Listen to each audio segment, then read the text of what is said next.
মোস্তফা কারায়েল না? দেশে জনপ্রিয়তা বাড়ছে তুর্কি ধারাবাহিকের। সেই ধারাবাহিকতায় এবার আরটিভিতে শুরু হতে যাচ্ছে বাংলায় ডাবিং করা নতুন তুর্কি ধারাবাহিক। ১ আগস্ট শুক্রবার থেকে প্রচার শুরু হতে যাওয়া ধারাবাহিকটির নাম মোস্তফা। মোস্তফা ধারাবাহিকের গল্প তৈরি হয়েছে মোস্তফা কারাইল নামে এক পুলিশ কর্মকর্তাকে ঘিরে। নীতিমান একজন পুলিশ কর্মকর্তা সে। নিজের ছেলেকে প্রচণ্ড ভালোবাসে।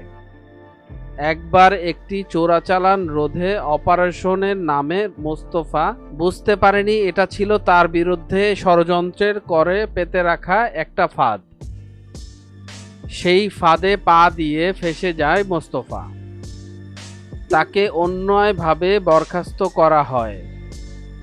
মোস্তফার সঙ্গে আইসগুল নামে এক সুন্দরী ডাক্তারের পরিচয় হয়। ধীরে ধীরে তাদের মধ্যে সম্পর্ক তৈরি হয়। মোস্তফা জানতে পারেন না আইসগুল শহরের গডফাদার বাহারির মেয়ে।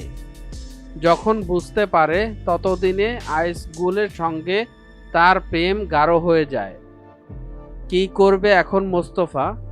সে কি তার শ্বশুরের কাছ থেকে নিজের ছেলের জিম্মা ফেরত পাবে?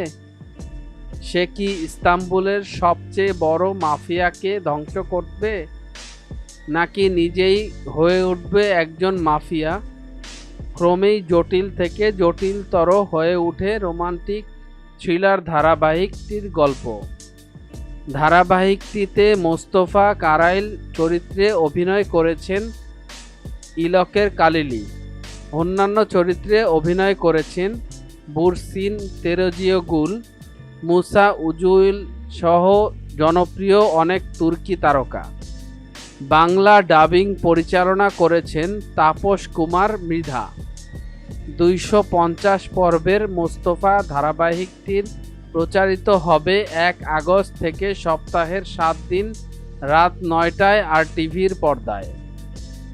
মিডিয়া জগতের এমন ইন্টারেস্টিং বিষয় জানার জন্য আমাদের এন্টারটেনমেন্ট আপডেটকে সাবস্ক্রাইব করুন এবং ভিডিওটি ভালো লাগলে শেয়ার করুন আপনার ফ্রেন্ডসের কাছে।